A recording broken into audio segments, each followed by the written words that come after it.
Welcome back to the channel. I am Plant-Based Gabriel, and off to my left, which you can't see right now, but who will probably make an appearance, is Plant-Based Bridget. We're out here in the hoop house, and I've been getting a lot of questions. It's January, New Year's Eve time, and someone's about to topple the tripod, so I might as well get her before she does the damage. But it's New Year's time, it's the January, Veganuary, New Year, New Me, and I get asked a lot of questions because, if you didn't know it already, I lost 100 pounds. The first question I get when someone hears that, hey, I lost 100 pounds, is, well, why did you get 100 pounds too heavy to start with? And that's a very good question, and the answer is...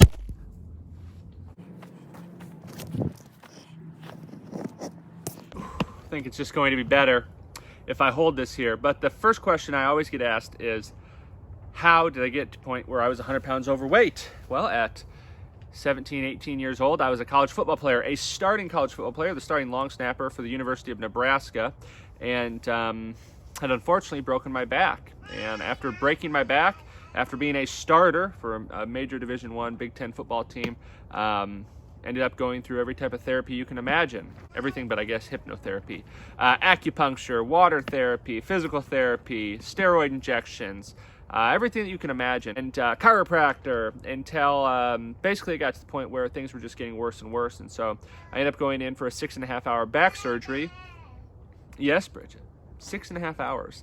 And was really physically unable to do a lot. And so at the age of 18, 19, found myself 100 pounds overweight without the ability to exercise anymore, and basically went from being a starting college football player at a major Division I school to being an obese 18-year-old. And that's how I got to be 100 pounds overweight. Next question is, well, what did I do about it? Well, I tried a lot of different things. And to be honest, I think I tried everything. I thought I had tried everything. At the current time of me being 100 pounds overweight and needing to lose the weight, I was a student at the University of Nebraska still, and I was studying animal agriculture. I was getting my degree in livestock production, learning how to breed, feed, fatten, slaughter, slice, and serve every animal Old MacDonald ever dreamed of. Not something I'm proud of, obviously, these days, but definitely a big part of my past and a major intersection to where I ended up. And so with that background, with that schooling, I ended up asking my professors, hey, how should I lose weight? What should I do?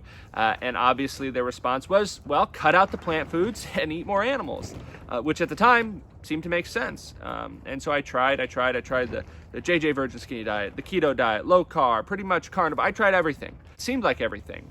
And that was when I was sitting down in one of my classes and had the epiphany, or a big moment where my paradigm definitely shifted. And that was, I was sitting in my class and I looked to the person who I normally sat next to and I said, you know, there's something really wrong with this picture. She said, well, what's that, Gabriel? I said, the guy I've been asking nutrition advice for about how I should lose weight. And he's been giving me all the answers. He knows every metabolic and all this and that. So that guy's 300 pounds. And so from that point forward, I made the decision that I was no longer going to be taking nutrition advice from 300-pound professors. We've got Bridget in on this now. But the next question I get is, well, how did you lose the weight? I know how you got there. I know what you thought you needed to do, but how did you end up losing the weight? And a lot of people ask, oh, Bridget wants to hold this. All right, Bridget's directing the film now. But the question I get asked is, well, you must have just exercised it off. You must have just ran. You must have just got on the treadmill. You must have just started working out, lifting weights. And I wish, but unfortunately, after that 6.5-hour back surgery, I found myself having the ability to use a walker to go from the bedroom to the living room to the bathroom to the kitchen.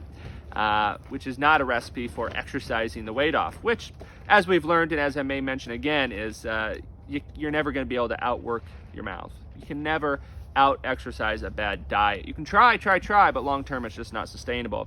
And so I was fortunate enough to come across some information from plant-based doctors like Dr. McDougall, Dr. Esselstyn, Dr. Pam Popper, Dr. Mills, doctors who have been doing this for a very long time that I had just stumbled upon, that I wish I had heard about previously.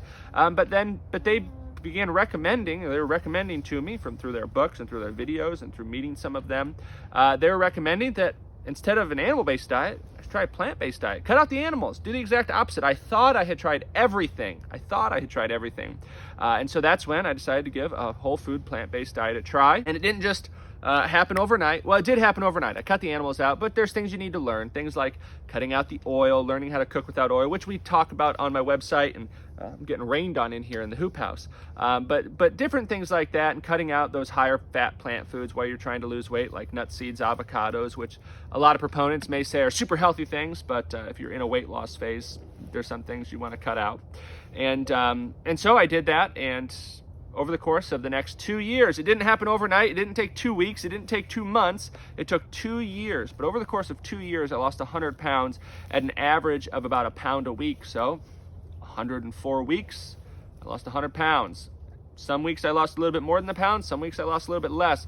But it happened as a slow, gradual, sustainable fashion, which is important because the faster and quicker you lose the weight and just do it crash dieting, the less sustainable it is. And obviously that rings true, I'm sure, in your life or in loved ones' lives, where you've seen people just get skinny real quick. And then in 3, 4, 5, 6 months, maybe a year and a half later, they go back to their old ways and bounce back up in weight. And so for me, it was important to do something that was sustainable because I was not, I knew I was really never going to be able to rely upon heavy exercise to maybe burn a few hundred calories here or there to be able to cheat or sneak something in here or there. And so through a whole food plant-based diet, I was able to lose the weight, which is a big part of a lot of questions, but it's not the whole picture. What's the next question we're going to talk about?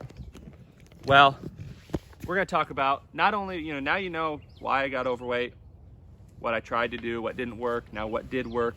But this is the important part, because what you'll find with a lot of maybe social media influencers or even whole food plant-based doctors or vegan doctors is they can recommend something and something that works, but they themselves or the people who follow their advice sometimes end up ballooning back up. And so why does that happen, and why hasn't that happened for me? I mean, I could, you want to come up here? You want to come up here?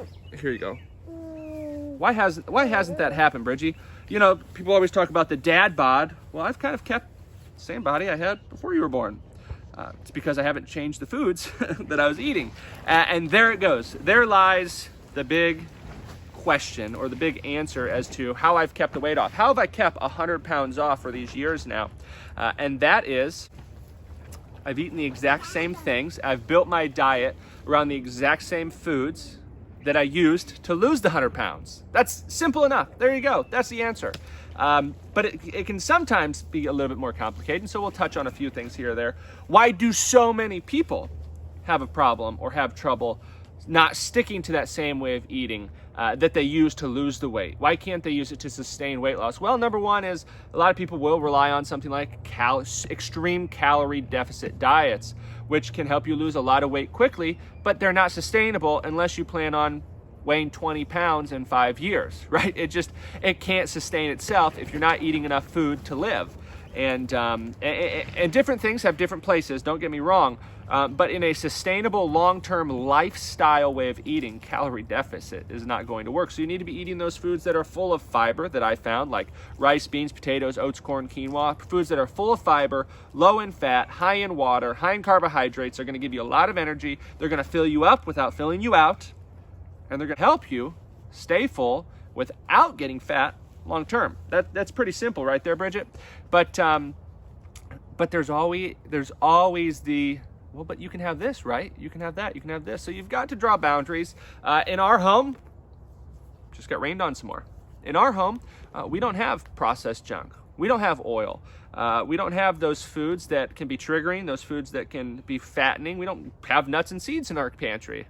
May sound crazy, right? A vegan a person who has even a recipe, but no nuts and seeds, no avocados in our pantry.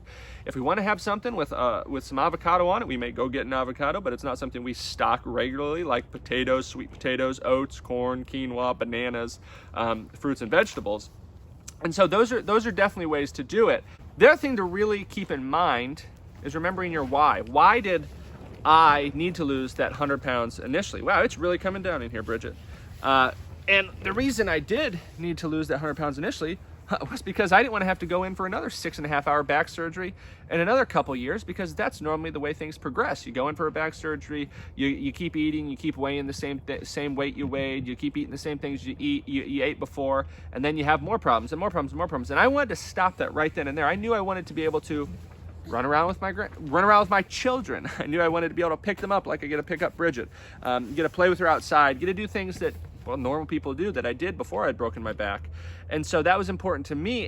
And in making every choice I make, and the number one choice is what you buy at the grocery store, because that's what ends up in your pantry, and that's what ends up in your meals, and that's what ends up in your belly, and that's what ends up either on your thighs or as energy that gets to sustain you as a healthy, trim, fit person.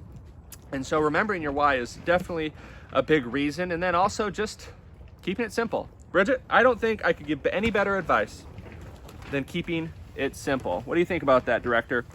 Keep it simple. Keep it as simple as possible. Do not overcomplicate things. If you love sweet potatoes, you love white potatoes, you love rice, you love beans, load up on them and eat nothing else. Season them, you're good to go. Keep it simple. If you love oatmeal, have oatmeal. If you love, I don't know, if you love chili, make a great low-fat vegan chili every day. It does not matter. The thing is, keep it simple, keep it whole food plant-based. That is something that is sustainable. And from talking to Bridget, that is going to, hopefully no one's seasick there because the director is shaking the camera.